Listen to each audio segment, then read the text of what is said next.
So I'd much rather we be here together in the flesh, but for a variety of reasons we cannot. So we are going to do the best that we can through this video. So my name is Naima Singletary, and today I want to talk about this topic of Mommy, will you love me? Mommy, will you approve of me? And the reason why is because January 26th, here in the San Francisco Bay Area, I am going to be facilitating a very deep and transformative immersion with myself and 10 committed women who really see the necessity of bringing their gifts to the world, and they're committed to the process and doing it in a committed way through self exploration and being deeply involved in their own evolution. And some of the key topics that we'll be discussing in that immersion, that's over 5 months from January to May of next year.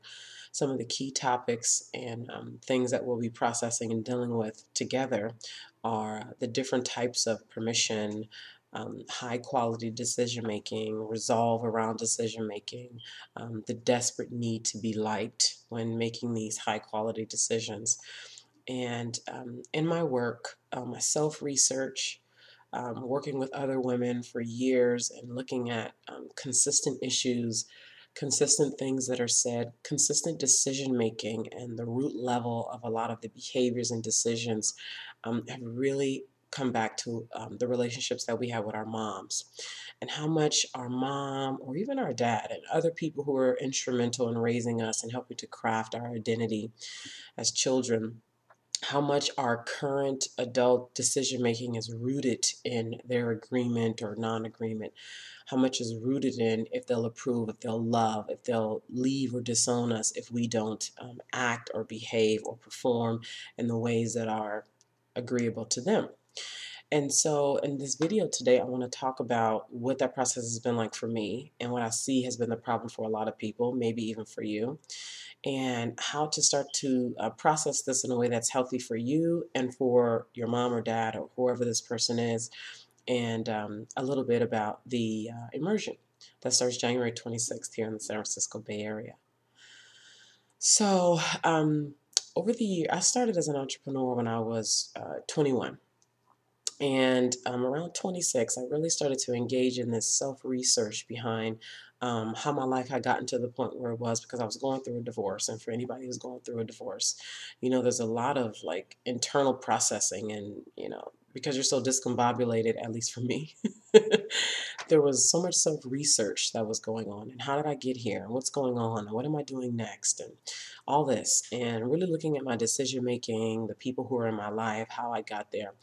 And I just really started to realize how much my mom had been a part of my decision making. And in respect for her and her high level of discretion, I won't go too deep into how she is, but what I will say is my mom is extremely conservative. And for anybody who spent any significant amount of time around me, you know that I am the polar opposite of that in a lot of ways. I mean, obviously, there's different layers to me, but on a very deep level, very loose and wild. So I say that to go into when I started to really engage in this self research and look at my decision making and started to really allow myself to flower into who I really be. I started to realize how I was bumping up against these expectations of my mom, and it was really getting in the way of me being the same person around my mom that I was when I was not around her. And it would happen over and over and over and over again, especially as I was evolving into the business that I had going at the time. And I'd want to talk about something or, uh, just really share or be in some kind of way with my mom. And I wouldn't do it. And it was because I wondered what she would say or what she would think, or if we would get into some kind of argument or disagreement. And the fear of that really stopped me from being that around her. And then it would also second guess my decision making when I was not around her. What challenges I would take on, what I would allow myself to say or be, even when she wasn't around. And so, coming up against this so many times, one of the things that I finally did, and really is a nugget that I want you to take here that you can integrate into your own life if you find this as a challenge with your mom, dad, or whoever you see as being a root part of your decision making that you want to learn how to process in a healthier way so you can be liberated. Is I literally sat my mom down, and my issue was feeling like I would be more successful than my mom and what that would do to our relationship. And I said to her, Mom, I'm going to make more money than you. Even before I said that, I said, I want to talk about this. And I remember being really nervous. And even as I'm sharing this with you now, I'm feeling the nervousness that was in my body at the time when I knew I was going to share this with her. And I said, I want to share something with you. And I'm a little nervous about it. And I said, I'm going to be more successful than you. I'm going to make more money than you.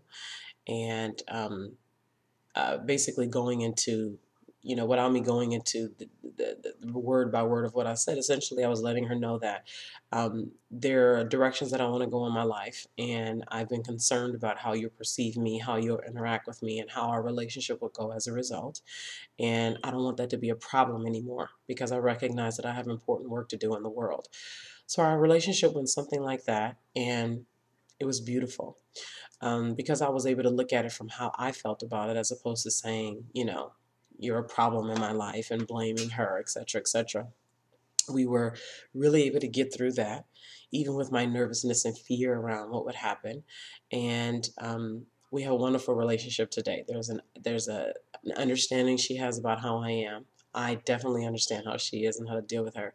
And it makes our relationship healthy and smoother. And more importantly, it allows me to be able to be all of who I am, whether I'm around her or not. And so your mom or person who you have a similar conversation or something like this with, it could go very different. But the point is to be able to do this in a way that really serves you so you can do the work that you desperately need to do in the world, that you know you have been called to do. And that's what this immersion is about, is dealing with the different parts of ourselves. It's deeply personal, deeply personal. And it's necessary to be able to really operate from the inside out and living the calling, allowing yourself to evolve without other people's voices and expectations in your head. And it's a key reason why self permission, the different layers of self permission, is so deeply rooted in this immersion. It's omnipresent. It cannot be ignored. And so, what I want to invite for you is if you, by hearing what I've shared here about my experience in developing a healthier process and relating to the people who have been deeply rooted in my development and recognizing how they have possibly been in the way or I have allowed them to be in the way, and unbeknownst to me, and realizing the maturity required and addressing that so I can move on to living into my calling, living my truth. If any of this resonates with you and you feel like you'd like to have a conversation about being a part of my Big Energy immersion starting January 26th here in the Bay Area, I invite you to email me so we can schedule some time to talk. My email address is Naima at billiondollarcourage.com. That's Naima at billiondollarcourage.com. It's for 10 committed women, and it's really vital that each woman is committed to the process and that you feel fully yes that this is the place for you. Because I recognize that it's not for everybody. It's really for a woman who's at a place in her life where it's necessary that she really allows herself to be all of herself around anybody at any time, where it's just a way that you are. It's not a dress rehearsal. There's no on and off switch. This is just who you are.